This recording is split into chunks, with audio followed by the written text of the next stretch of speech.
Hi, everybody. This is Dr. Christy Taylor, and I want to welcome you to our two-day Mental Health Matters Summit. And I have some great guests over the course of 2 days who will be talking to you about mental health and self-care and creating psychologically safe work environments. So we had a lot of great signups, and so I'm hoping that you tune in and you listen. Don't be afraid to ask questions and throw them in the chat.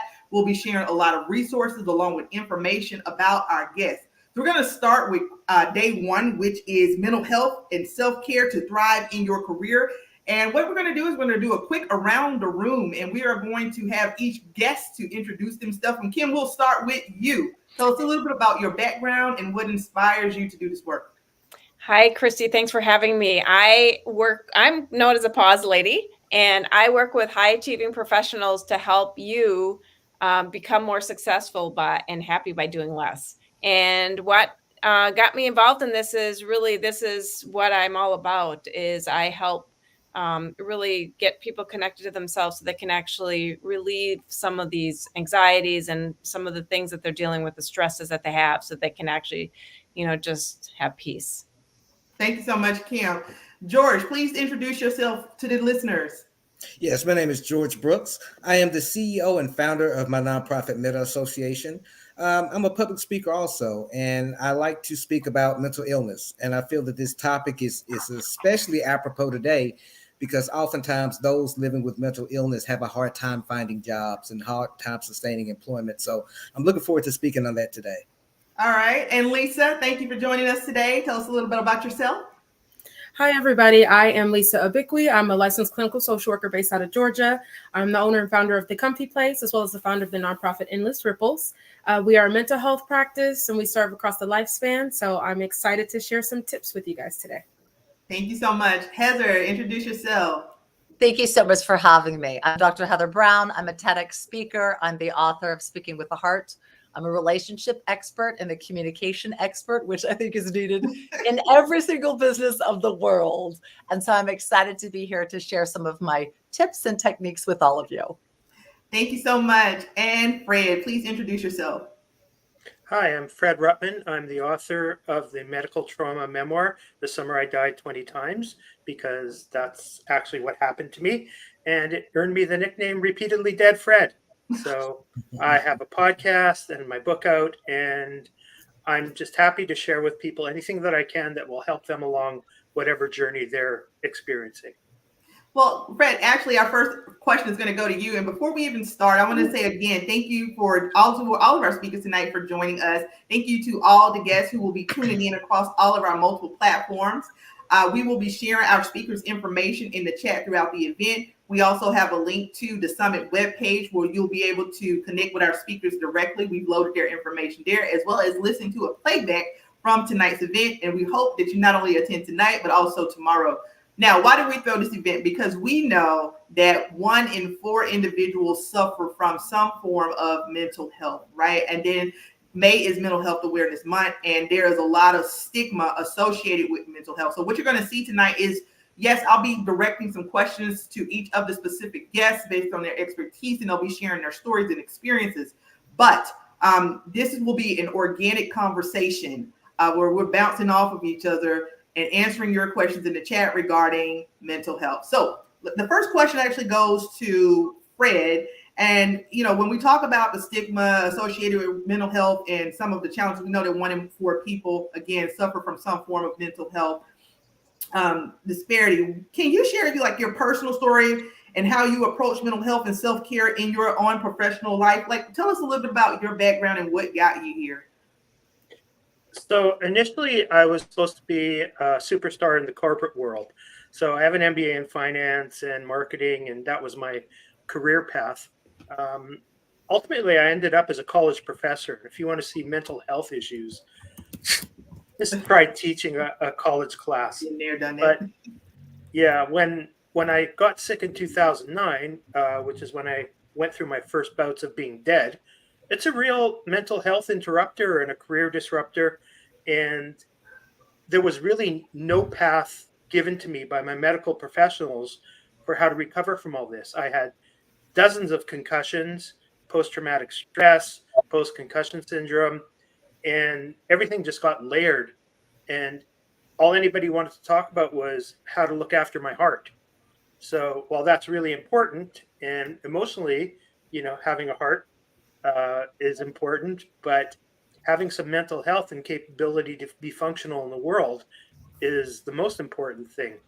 And I really had to create my own roadmap, and it included trying to do learning, um, things that I had never tried to learn before, and get my brain refunctioning, get all that BDNF factors, those brain-derived neurotrophic factors, going and exercising, and just trying everything I could until I found somebody who could help me get on a better path. You mentioned about having your own roadmap. I want to throw this to Kim to kind of give some feedback and share a little bit of her story too, because all of you kind of have something in common, right? So Kim, I'm going to bounce this to you to make comment, and I'll ask you the next question. And anybody else, feel free to jump in, right? I know all of you want to share your stories, and we'll make sure that happens. But I just feel like, Fred, I know Kim, I know your story, so I want to make sure that you have an opportunity to bounce off of Fred there. Yeah. So, I mean, really this is exactly the story where the pause comes in, right? And that is where, what I actually have learned and discovered is, and this is really what the trenches caused me to actually dive into, is there was a young man that actually at 16, he was a football player and very promising, and he was going to get a scholarship, and he had gone on social media and he found a girlfriend, and it turned out it was some older man, and he didn't know what to do about it. And guess what he did? He committed suicide. And that was my pivotal moment to say, we need to take a pause. I need to get this movement out there.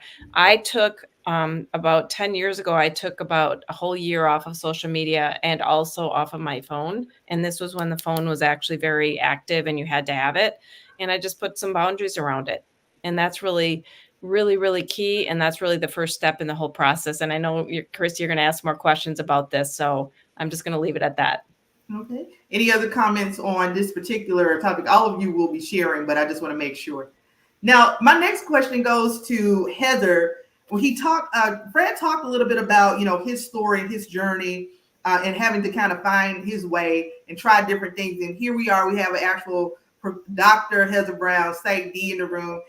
With a lot of this, how can we, when we talk about these discussions and challenges that are associated with mental health, tell us a little bit about your own journey. What inspired you to become a psychologist or psychiatrist, and how can we work as we foster these discussions? How can we build a supportive network at work, or find communities that promote mental well-being? Really, when we talk about self-care, because a lot of our stories are rooted in work.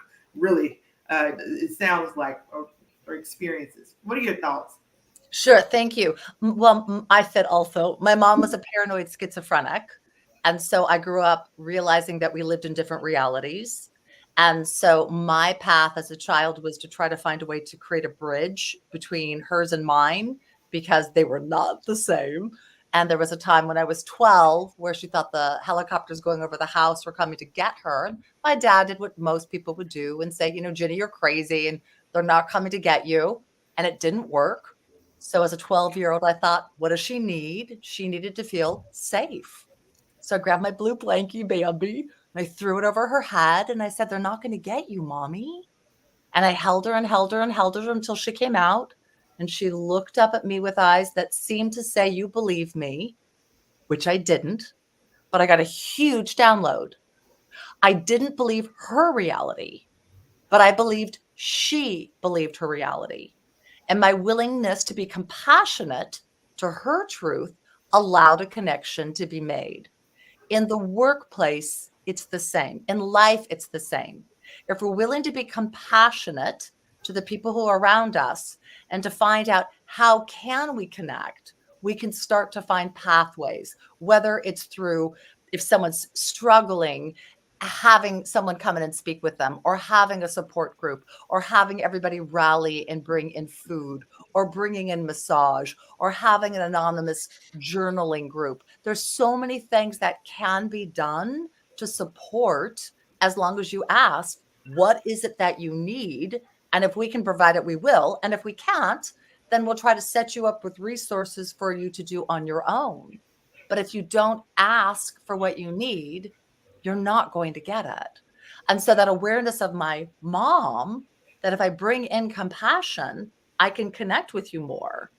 And so that's what I do in my work. I turn communication on its head. I start with compassion, try to find ways to build connection. And from that, we have the conversation.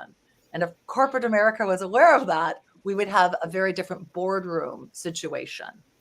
Yeah, I think that most of these discussions, when we talk about, because I, of course, organizing this and recognizing the need for discussions about mental health as a career coach, right? I'm always going to go towards the career, but a lot of it, again, when we talk about the foundation, we spend so much time at work. We spend so much time, around other people. But there's that self-care element that was added here too. I'm going to bounce this over to Lisa and then George for comment. And then Lisa, I have my next question goes to you. How do you respond to what, Lisa or George, how do you respond to what Heather just mentioned in terms of, speaking up for yourself and then being able to access those resources? Because sometimes it's a matter of, yes, speaking up for yourself or being able to overcome that fear of being able to ask, right? Right. Oftentimes, like with me, my diagnoses are bipolar 1, PTSD, and DID. And I'm blessed in a sense I'm able to articulate and assess what I need. The main thing I think will really help people, especially in terms of destigmatizing mental illness, is to have those living with mental illness that can articulate and can convey what's going on with them, act more as advocates and speak up more. I think if we can get a greater understanding between those that are not affected by mental illness directly and those that are, they'll go a long way to making sure those resources are allocated to even maybe doing some things legislatively to where we can have leave for people with mental illness. So it's a lot of work to be done, but I think that having the discussion and actually talking to people and being open and transparent about mental illness and what it's like is going to be the key to getting anything initiated. Yeah, I really like this discussion so far in terms of where it's going. Kim taking a step back, Fred saying, okay, we need to be able to try different things, right? Because you had to figure it out. Heather saying we got to self-advocate. And so, Lisa, I'm going to get a comment from you, but then I'm also going to ask you the next question in terms of what we're hearing so far. What are your thoughts? So the way I tend to look at it is, being a therapist, there's the piece about teaching people to advocate for themselves, but it's also about teaching entities and organizations how to be safe spaces for people who do advocate. So I think with what's happening in the mental health space, more people are becoming aware. Mental health is still stigmatized, even though we are starting to kind of chip away at some of that. But workplaces are still not designed to address mental health concerns that are coming up with employees. So the reality is, we're working with people on an individual perspective and helping them build up those tools and resources, build up those skills that are going to help them know if there's a mental health crisis getting ready to occur and being able to come out of that. But we also are trying to educate organizations to be safe enough spaces where work-life balance actually exists, where, work culture is actually healthy, so that people can come into work and do what they need to do in a productive and efficient way, but then return home to their families and still be able to be present. So it is a twofold piece that we have to make sure we address if we're wanting happy, healthy people walking out the doors. Right. I think a big part of it is also the fact that our mindset in this country toward mental illness, we many of us view it as a character flaw and not as a public health crisis like it should be. So, those are another one of those little hurdles that going to need to be crossed before a lot of real change and substantive change can be initiated and take place. Yeah. Kim, I know that you do a lot of work with this too. So I want you to guys to feel free, just like George just jumped in there, bounce off of each other. Okay. Yep.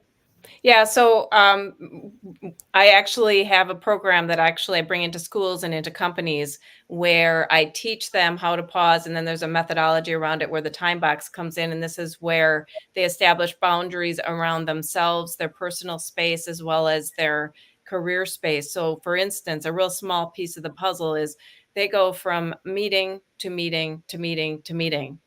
And what has been done in some instances is they have established a policy around 15 minutes break in between each meeting so that they can actually take a pause and really reset, because sometimes in those meetings, there's anger, there's anxiety, there's stress, there's pressure.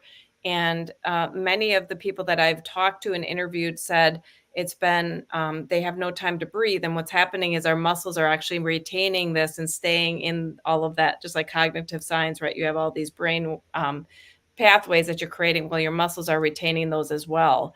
So that's when you go into the shift, and actually I have experts that come on board and teach anger management, teach a lot of the things that these experts here in this room do. They teach, give them time to pause, and actually, now that they practiced it, right? Because many people ironically have said, I don't even know what to do when I pause. And the simple technique to breathe is the first step in that. But pausing can be pausing in between speaking. So Yeah, that we've done something similar at my job, but we just we call it take 10 minutes between meetings. Fred or Heather, before I ask Lisa this next question, do you have any comments on what's being said? Sure. Everybody's brought up really good points. And I think in this post-COVID reality, we have so many people now that aren't even going to offices and they don't get recognized. Whereas maybe 5 years ago, when lessening the stigma was starting to get some traction, now we've sort of backtracked a bit and there aren't colleagues around you to say, hey, what's going on, or anything like that. And what I found in my experience is, this is just piggybacking on what I think Heather said, if you can't be afraid to ask, and you'd be surprised, people are salivating to help you. I mean, there's such a community there that we don't even know about, that people just want to help.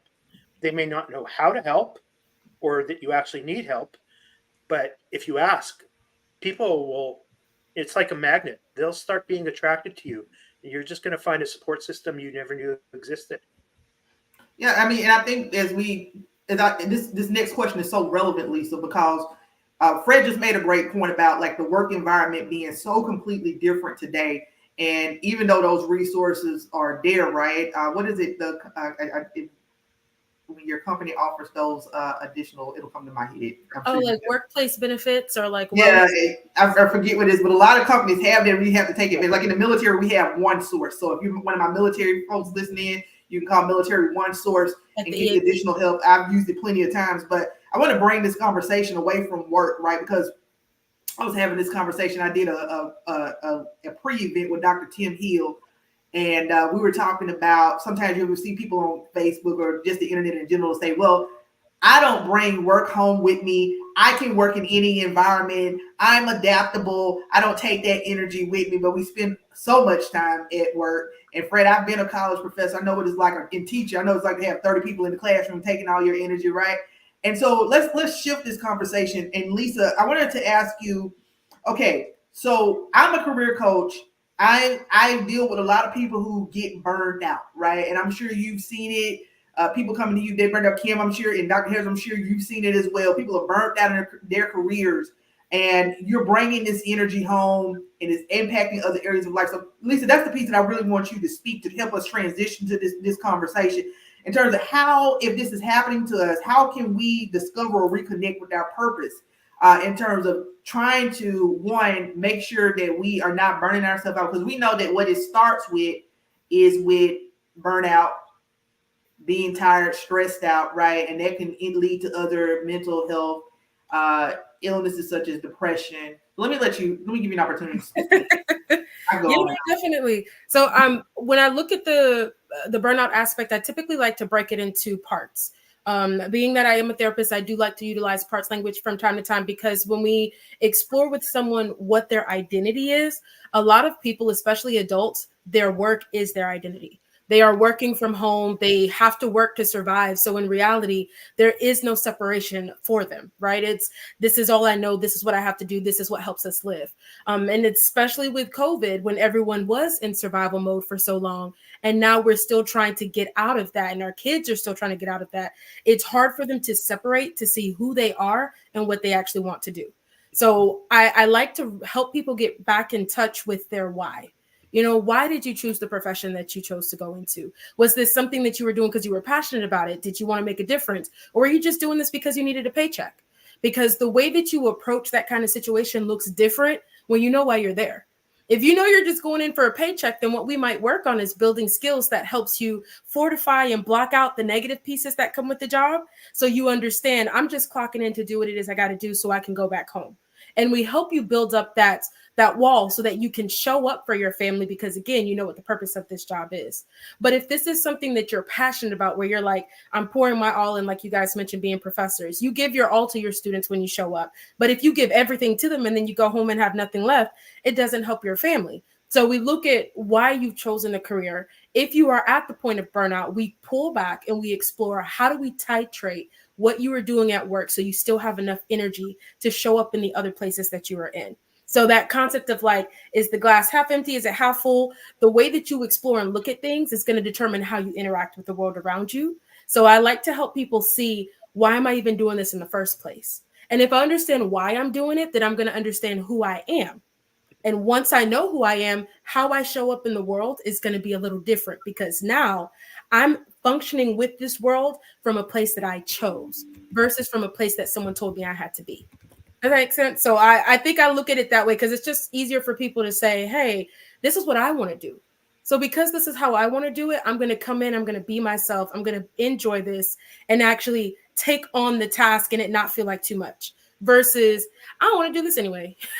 Like, I ain't got no choice. No one's listening to me. Nobody's on my team. I'm by myself. Whatever. I make mistakes. It doesn't matter. So it's kind of my thoughts on it. I'd love to jump in, if that's okay. Yeah. I think schools and also employers have an interesting way to help us that we then lose in our own lives oftentimes, which is the report card or the employee review. If you think about it, you go through the different aspects of your performance, of your job, of what you're learning. But for a lot of us, if we're not getting a review at work, or let's go bigger picture, in life, how many of us take that idea of a report card and say, how am I doing in my relationship? How am I doing with my health? How am I doing financially? How am I doing socially? How am I doing physically? How am I doing communally? Most of us don't do that.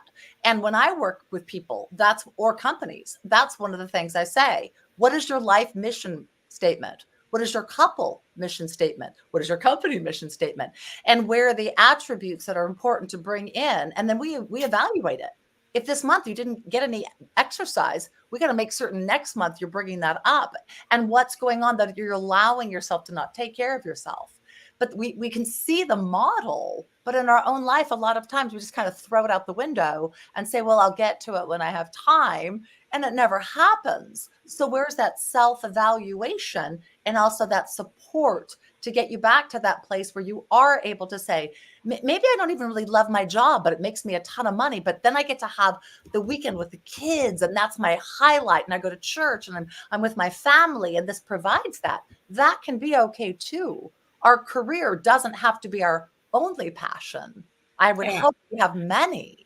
I 100% agree with you, Heather and Lisa. And what also is missing in this, it's not always transactional. And this is where I support people in empowering them, which we're losing. When we put these processes in place, then people are just following the apple or following something. And what I have found when I work with people one-on-one and teach them these concepts to actually practice them in their day, they start taking ownership of themselves, and then they are actually empowered to make the decisions and then find their North Star, right? And then find their value proposition and find why they are here, their legacy and their purpose, right? And there is a process around all of that so that all of a sudden, naturally, they do these great habits because they feel better about themselves. And that's what this is all about. George, you're on mute. George, you're on mute. Fred, you want to jump in? Okay, I got it. Okay. Oh, I just want to say this as a person that has been dealing and living with mental illness since age 7, and how it has related to my career as an adult. I think for anyone dealing with a mental illness to really embark on any career, there has to be a strong sense of self-awareness and recognition and acceptance of your illness, of your condition. Because without that, you cannot set the boundaries that are going to lead to you being able to hold a job. I mean, a lot of times people don't talk about things such as, let's say you're bipolar, you have a job, you have an incident, you have a flare up. That's what I call them. You may need 3 or 4 days off work. Well, if you don't have PTO, what are you going to do? We need to have employers be more tolerant and more understanding of those dealing with mental illnesses. That's where a huge part of the problem comes in, because most people I know that have mental illnesses, appreciable conditions, don't have a good work history, have trouble sustaining themselves. And to expect someone to live off of Social Security or disability is just giving them a license to starve to death. So there's so many things that we have to take care of. Even before we can get to the work-life balance, we need to figure out what's going to be best for each person and try to have people follow individual plans for their own prosperity. I like that, George. I also want to, I guess, double up on things everybody else said, is our school models are very outdated. I mean, the way we're teaching kids, we're not teaching them how to perform in the world. You know, it's important to learn math and get your brain working and things like that. But we don't teach people how to be empathetic. We don't teach them how to be problem solvers. In the business world, it's nice that you're empowering people when they're 40 or 50 years old. But think about if you taught kids from the age of 5, 6, or 7 to look for ways to empower themselves and to ask for help. What a different world we'd be in. Right. Well, part of the problem with our educational system, we're busy teaching kids what to think instead of how to think. And that bleeds over into so many other aspects of our life, just societally. So if we start to focus on... I'm sorry, go ahead. I'm sorry, I didn't hear what you said. It's a challenge that we have of you need to fit in within this little box and don't you know, create a challenge and don't be any different and don't stand out. And then we say, but be yourself. It doesn't work. We also think the people-pleasing model. Exactly. Don't be weak. Don't have a challenge. Don't struggle. You know, you need to be strong. You need to be tough. Don't break down. Don't cry.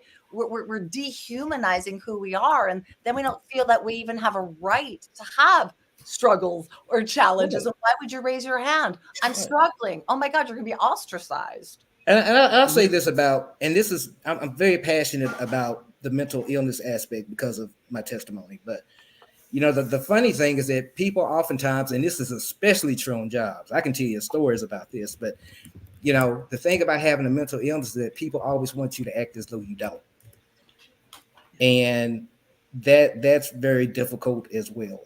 And I think that post-COVID, since we're seeing a bigger focus on mental illness, I think we're going to see it more and more. I think we're going to see more legislation. I think we're going to see more societal trends, and that begins with discussions like these. But it's very difficult to sustain employment dealing with a chronic mental illness, especially one like bipolar. It's so difficult, but we have to find solutions and ways to accommodate people where they can live and be well. I do want to throw something out before we jump in, because this is something for the audience just to reflect on. When I work with people, I always make sure I ask them, what did your parents do? Because a lot of times the way that we function comes from what we grew up in. It comes from what our parents grew up in. And it's literally passed down until it becomes culture, until it becomes part of our DNA that we're just functioning and moving specific ways. I know there's the systems piece that comes in, but I really like to challenge people with, what did your parents do? And are you replicating the same things? Were they successful with that? And are you being successful with that? Because I know the original question asked about rediscovering and discovering yourself. And I honestly believe a lot of people don't know themselves because they followed the rules that were written before they were even born. And those rules were written by people who were writing them before they were even born. And the idea is we don't know who we are because we never had rules for ourselves. We didn't create our own rules. So if you had an honest conversation with your parents and you ask them, why did you do those things? Why do we have these beliefs that we have as a family? Why do we apply these things as part of our family dynamic or family culture? You'll find that you start to see where your views differ and you can start to understand yourself a little bit better. I think that I can just actually, I was going to throw this next question out at Heather, but I think that you guys can bounce off of each other because Lisa, too, you made a great point.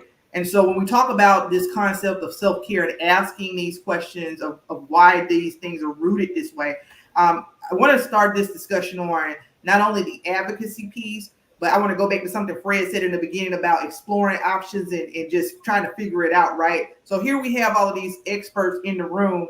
And so bouncing off what you just said, Lisa, I want to ask this question. When we talk about asking about these boxes or that point you just made, you know, what is when people face challenges, just general, right? Like that's because that's always the foundations of something. There's diagnosed mental disorders, and then there's things that can lead to mental health disorders like depression, because maybe we are facing challenges like burnout, stress and then burnout, right? And then so let's talk about some techniques, right? And you guys take a moment, again, you bouncing off each other. What techniques do you recommend for reframing challenges and cultivating a more positive and resilient mindset? Now, the original question was at work, but I'm gonna just say in general, right? Because the foundation of this is like there are some diagnoses that we know up front, but then just for the everyday person who just might be experiencing life, and like you're saying, not being afraid to ask those questions, we're going to come across challenges. Things are going to happen. So how do we keep ourselves from becoming overwhelmed and actually proactively manage our mindset? And you guys can, again, bounce off each other, go around the room. But let me start with Lisa with that question. So I think a part of what I explore with people is like the aspects of positive psychology. So it's that component of being real. We know life sucks for some people. Like it's not, a lot of us are in flight mode. We're in survival mode. We're just trying to make it. We're living paycheck to paycheck.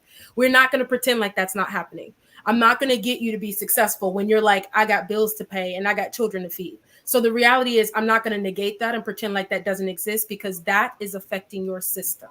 What I am going to do is teach you how to regulate your system. So when life is hitting you, it doesn't hit you as hard, because I can't control what you're experiencing in life. So things like that look like going inward and being able to check in with yourself, deep breathing techniques, slowing things down. Because sometimes the hustle bustle that comes with life, we almost forget to catch our breath. I can't tell you the number of times I've had clients come into the therapy room and it's like for the first time they're actually breathing. They've slowed down enough that they're like, okay, what are we talking about now? Because everything's been ripping and running and they've been in survival mode so fast that even their own body hasn't been able to catch up with the things that are expected of them. So we take a minute to check in and say, one, how are you actually doing? Is your body actually in this room? Is your mind in this room? And as they slow things down, they recognize where it is that they have to take time to reset. But then in resetting, I like to use the components of positive psychology, because life is going to suck, whether we want it to or not. But we can choose to focus on the negative, and then that changes how we see everything else. Or we can choose to say, you know what, that day was bad, but I still have another day to try again and have something go better. So it's the idea of choosing what we are intentionally going to give our focus to, so that more things can stem from that. I'm going to hand it over to Fred, and then I'm going to come back to you, Heather, okay? And then I want to go to Kim and George, okay? Fred, let me hand it off to you. Make a quick comment and hand it back to Heather, okay? Sure. One of the things that has helped me the most is intermittent fasting. Now, I'm not a physician, and I'm not giving you any medical advice. You have to go find your own professionals for this. But it has helped reset my entire body, from hormones and muscles to just allowing me to hear my own body and get in touch with my own mindfulness. And it's been incredibly powerful. And most doctors know about it and they poo-poo it because they don't make any money off it. But I've seen thousands of people through my friends' Facebook groups, and we had over 500,000 members. I've seen people's lives turn around. I've seen my life turn around. And you have to give yourself that option. I mean, there's probably the biggest lesson I've learned from this is we're all an experiment of one. And, the 8 suggestions that might work for Kim won't work for George, or they won't work for Heather, but they might work for you. And you have to keep rotating your way through these systems and giving them a chance to work, and then see what type of experiment you are, because that's really what life is. We're all one big experiment of one that has to exist in this experiment of 7 or 8 billion. Well, and I have I agree with that completely. And then I have a different portion that I think is important, and it goes off of what Lisa says. I think going to the place of giving yourself the opportunity to really land into yourself, do a lot of grounding work, a lot of breathing work, but coming to the place of what is your mind chatter? What is the thought that's going on inside of your head? And then also to help people recognize that at this moment, I'm feeling anxious. At this moment, I'm feeling overwhelmed. But that does not mean I am always anxious. I am always depressed. I am always struggling. And I think if we were to let go of, if you will, those places where we get trapped in, if I'm in a depressive place in my life, that doesn't mean I'm constantly struggling with depression, even bipolar. You're going to have times when you're in cycle, you're going to have times you're out of cycle. And we brand people And then we are fearful and shameful of ourselves instead of going from the other side, which is I am which I am. And I can try to do as much as I possibly can to help myself with this.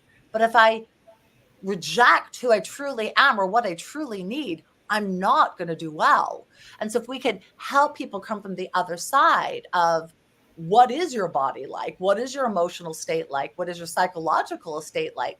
And what can you do with that? And what is best for you to do with that? Because your moment, your situation, your life is going to be different every single day. And as it was said, different from everybody else. So you've got to find what works for you.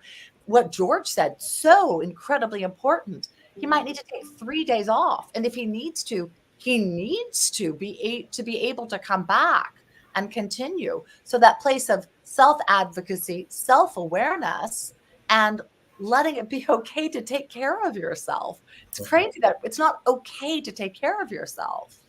Well, you know, people, it's so easy for, I think people misconstrue self-care with selfishness. With me, I phrase it as it being a matter of self-interest. And I think one thing too, especially in those dealing with mental illness and trying to work or trying to function, you have to have an emergency plan. You need to know, hey, if things go left, if I have an incident, if I have a flare up, I need to go to this hospital. I need to notify this person. I need to call this person on the job, because that's when we usually, especially on a job, that's when it goes bad. When you have a flare up and you don't have systems in place to notify your employer, you don't have ways to contact who you need to contact. So I think people living with mental illness that are trying to embark on their corporate world or any job need to make sure they have a plan in place to where when something does happen, because no matter how much you're in therapy, no matter how much medication, with something like bipolar, they're going to be bad times. So we have to be prepared for those. And so when they do happen, they don't impede us or damage us too much. Yeah, and to add to, I mean, I agree with every single one of you. You're just saying different words than what actually I am doing myself. But I think one thing is really, really critical is to have that people network around you, so that you always have that tie-in. So then if something, you know, is going to show up in your world, that you can reach out to them, or they're reaching out to you and they're always with you along the way. That's what we're here for. That's what we are all here for, right? And I know the intermittent fasting, Fred, totally. And I experienced that as a menopausal person. I went through that for 20 years of I didn't know what the heck was going on. And then when I started to manage that proactively, it's all about proactive. And I'm saying this, it's not like being a push. And that's the other third item that I want to share is when you feel like you're pushing yourself, that's when we get in danger. And if we can be in that breath, in that mindfulness, like even if you're in the hustle, I mean, I have worked with people where they're giving me an update and they're in the car and they'll get out of the car and all of a sudden all this noises around them and you can just see the franticness around them. And then they know the practices where they have to say, okay, I need to pause for a minute and close my eyes and just stop and breathe. Right. And yeah, you have to take those moments. Yes. Because one thing I experienced is in part of my recovery, I've learned to kind of slow down a little bit, especially being bipolar, not be so frantic. And it frustrates people. They're like, you're moving too slow. It's like, no, I'm moving at the pace that I need to move at for me. If you have a problem with it, you can seek other company, but I'm moving at the pace that's going to be best for me. And we have to not be afraid to do that, stand up for ourselves. I really love what you just said. I'm actually going to just throw out the last question for everybody to continue to kind of share their perspective. Now, we talked about all of these things in terms of you being able to, I wish we had more time to take this conversation beyond an hour, right? But the intent of this was to just get started. And so there'll be people who are coming back to listen to us. We're sharing resources in the chat. They'll have access to all of your information. And then, of course, we'll be on tomorrow continuing these discussions about creating psychologically safe workplaces. But a lot of what you guys have pointed out tonight is the importance of, one, being open-minded to try different things. 2, learning to advocate for yourself. 3, I love what you said, Lisa, about questioning the why, or why does it have to be this way, or, you know, going back to really the roots. And in fact, when I do my own events, I'm always titling it something like Rooted in Resiliency. So I'm going to ask one final question. Since, George, you were the last person to speak, I'm going to direct this question towards you. But again, you know, guys, we're bouncing off of each other. And so I want everybody to give some input. All right, so with all of the things that we've talked about, the stigma that's associated with mental health, all of the things that we talked about in terms of, advocating and asking questions for yourself, let's just like end this conversation with some practical techniques, right? And then after we get answers for this last question, I'm going to ask you guys to keep your answers that, George, you give the initial answer, but keep your answers between 30 to 60 seconds, 30 to 40 seconds for the follow-up. And then we'll do a final around the room to close out this initial the part of the summit. But I want to talk about in terms of building resiliency and bouncing back. I posed this question to Lisa earlier, and she started this portion of the conversation. But now I want to just kind of hit on when we're talking about this bouncing back or being able to manage our mental health. I want to get some practical tools and techniques that you're using for managing your mental health and things that you recommend. So George, we're going to start with you, and then we'll go to Fred, and we'll just bounce around the room. Right. Well, I know the typical answer people might be thinking may be something like scented candles, aromatherapy, yoga, and that's all useful. But to me, what's been the most powerful thing has been me educating myself about my condition and talking to others that are living with it and being present in my feelings, journaling, doing things, and not being in denial or afraid of what's going on inside me. So basically educating yourself, that's really, knowledge is the most powerful thing that we have. And if you're living with a condition, then it behooves you to be as educated as possible, because with that knowledge, you can develop your coping system, you can develop your routine, you can develop your emergency plan. So without that knowledge, you really can't do much. Fred? I agree 100%. I also think we have a resiliency gene and a resiliency muscle, and that, like any other muscle, has to be worked on. And going back to the intermittent fasting, when I was coaching people, I would tell them you have to feed your brain as much as you have to feed your belly. And part of feeding your brain is getting yourself away from those toxic foods, those vegetable oils that are really not vegetable at all, and those highly processed foods and sugars. Just cutting down on those by even 30% will make a marked difference in your life. And then when you cut it down another 5%, and you will feel so much better. Heather?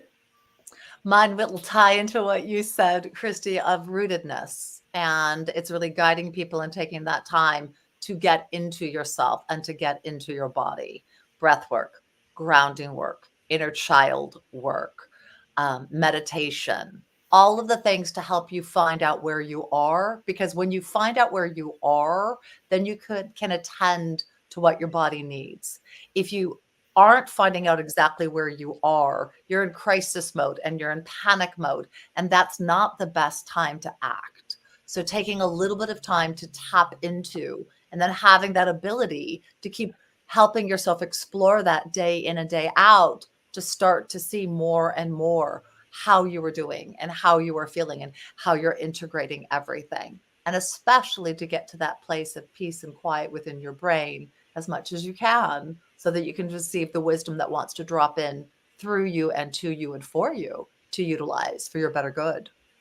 And Lisa, I really want to go back to something you said as you answered this question, because the reality of these conversations is, especially from a career coach perspective, we always will have people that are having challenges with their job, right? And the reality of it is, if you got bills to pay, you're not going to be able to just quit. And so for all of the tools that have been offered by Heather and Fred and George and Kim, let's piggyback on, what you mentioned earlier. But I just want to make sure that when we're having these conversations, all of these tools, guys, some of them are free. You can journal for free. You can just find a piece of paper, right?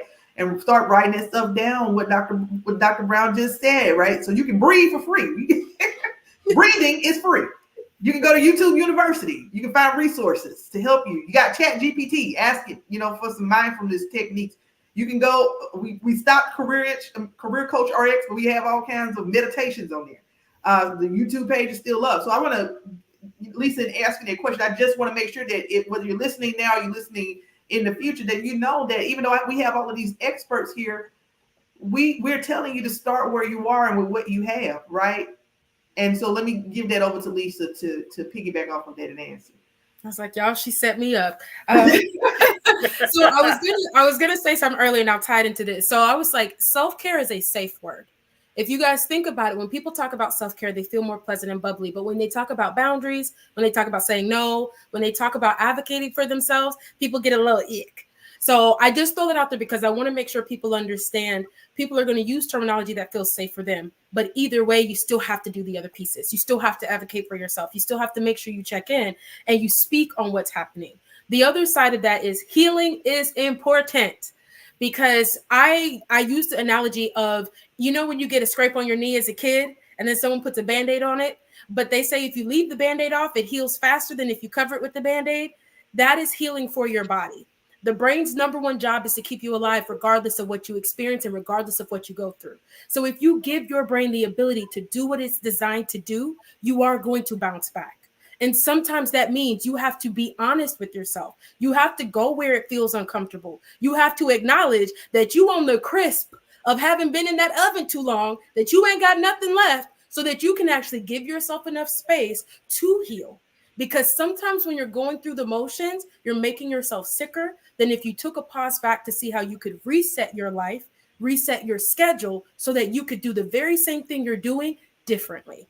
Sometimes it just takes that, as I know Miss Kim is going to say, that pause to check in and be able to see, this is what I need to do to reset the way that I'm approaching this piece so that I won't have to get sick, so that I won't have to worry about being burnt out. So I look at it from the lens of, how do you heal? How do you make sure that you meditate, that you journal, that you take the right medications, that you eat the right foods so that your body and that your brain can get the things that it needs organically through everyday experiences to heal your system? Because resilience is just the word that we use to cope with trauma. And at the end of the day, we have to make sure that we are addressing what's happening to us with every experience we have so that we can be healthy, so that our kids can be healthy, so our communities can be healthy. All right. So now I'd like you all to play along with me because I'm going to answer the how. I want each of you to close your eyes and let everything we talked about settle in. Think about the places that you want to take your life, the ways you want to grow, change, build, experience. Let everything sink in. And now take that first step and breathe. Take that first step and join me. Take that first step and pause. I loved it.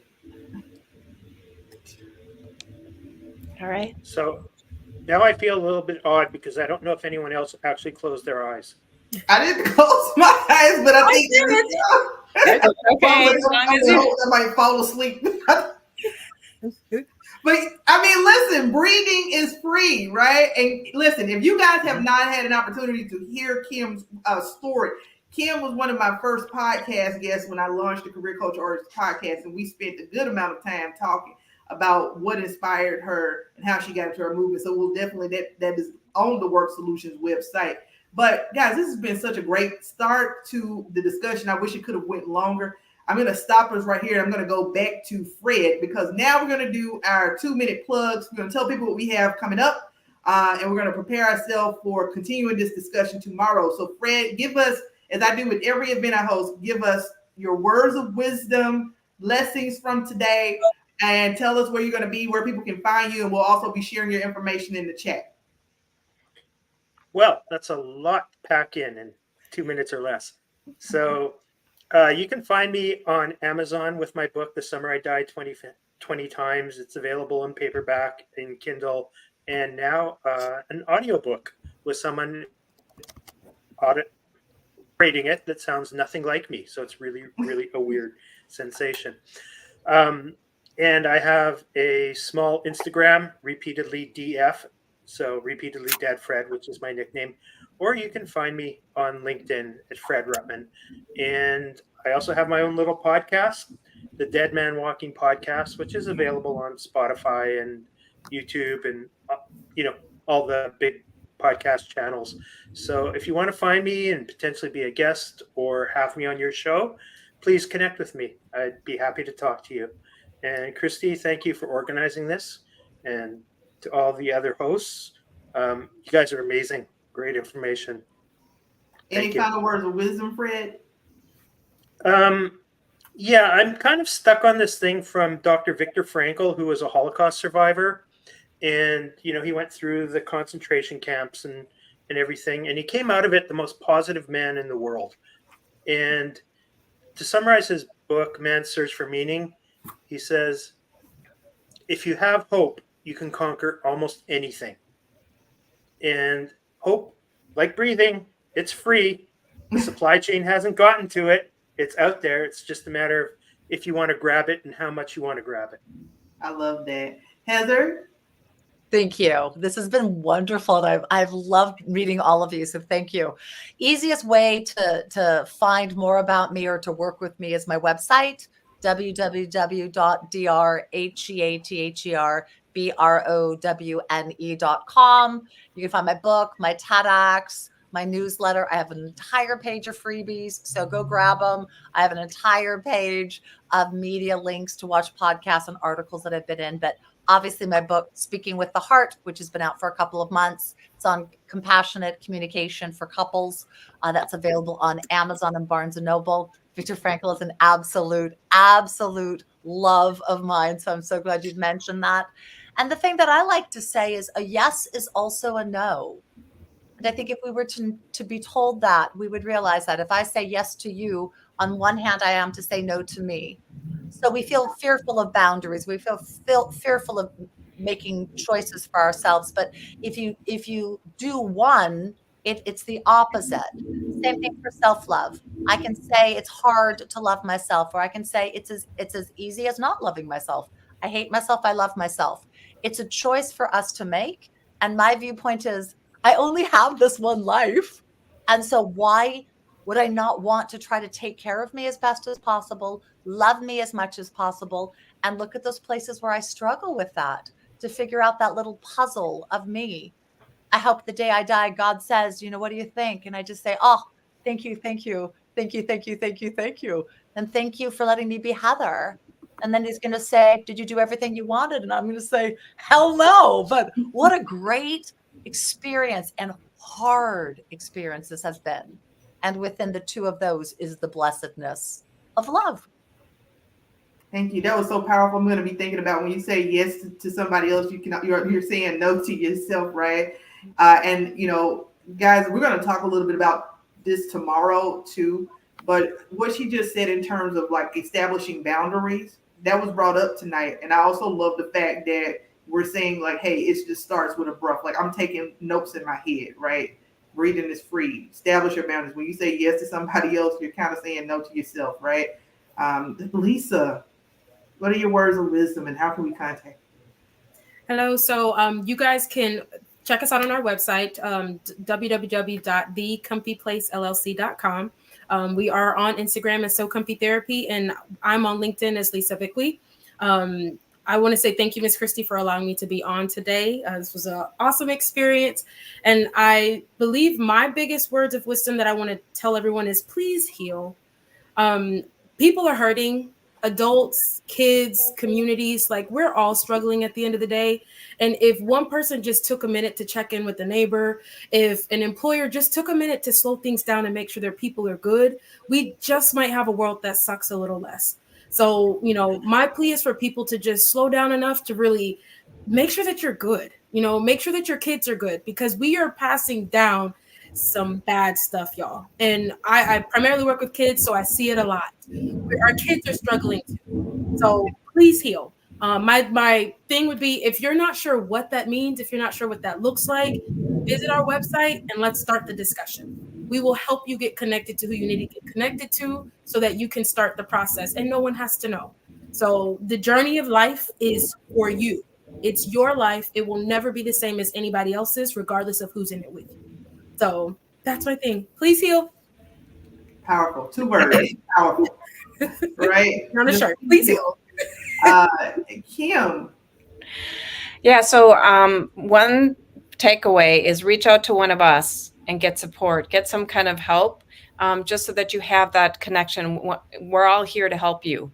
I have a free book, my ebook, which is the Time Box that you can download. And then I'm doing a weekly, every Wednesday night gathering to actually practice the pause, teach about it a little during this month. And when you sign up for the book, on the thank you page, it actually gives you the link to access that time. And my words of wisdom is pause, step away, and breathe. I love that. Pause, step away, and breathe. Please heal. Please heal by pausing, stepping away, and breathing. Don't forget to try new stuff. Journal. So one concise sentence, right? Again, all of the tools and tips that are being shared with you guys are starter points. They're free, right? And advocating for yourself. So George, I gotta let you give that last comment in terms of where you're gonna be next, what's happening. But start with your words of wisdom because you got plenty of them, brother. Yeah, well, my main one is gonna be better to yourself. Of course, we live in society with other people. We have to treat each other well. But I think if we focus a little bit more on our self-care, our self-awareness, and do things that are going to benefit us and actually invest in ourselves, we'll be a lot better off. But it was an honor to be here. Thank you all for having me. Thank you all for this experience. My name is George P. Brooks, CEO and founder of Meta Association. You can reach me on Facebook under George P. Brooks. I'm a public speaker. I'm a writer. I'm an actor. I'm doing a lot of different things, but everything I do is for the purpose of improving the lives of those living with mental illness. So if that's your passion, if that's what you want, if that is what you aspire to do, please reach out to me. You can reach me at 214-675-1177, or you can email me at gbrooks@metaassociation.org. And there's also our site, also www.metaassociation.org. So George Brooks, once again, thank you, and I look forward to hearing from you. I want to say a special thank you to all of our guests who came tonight. And of course, I have to plug WORxK Solutions. That's WORxK Solutions.com. We support, I am a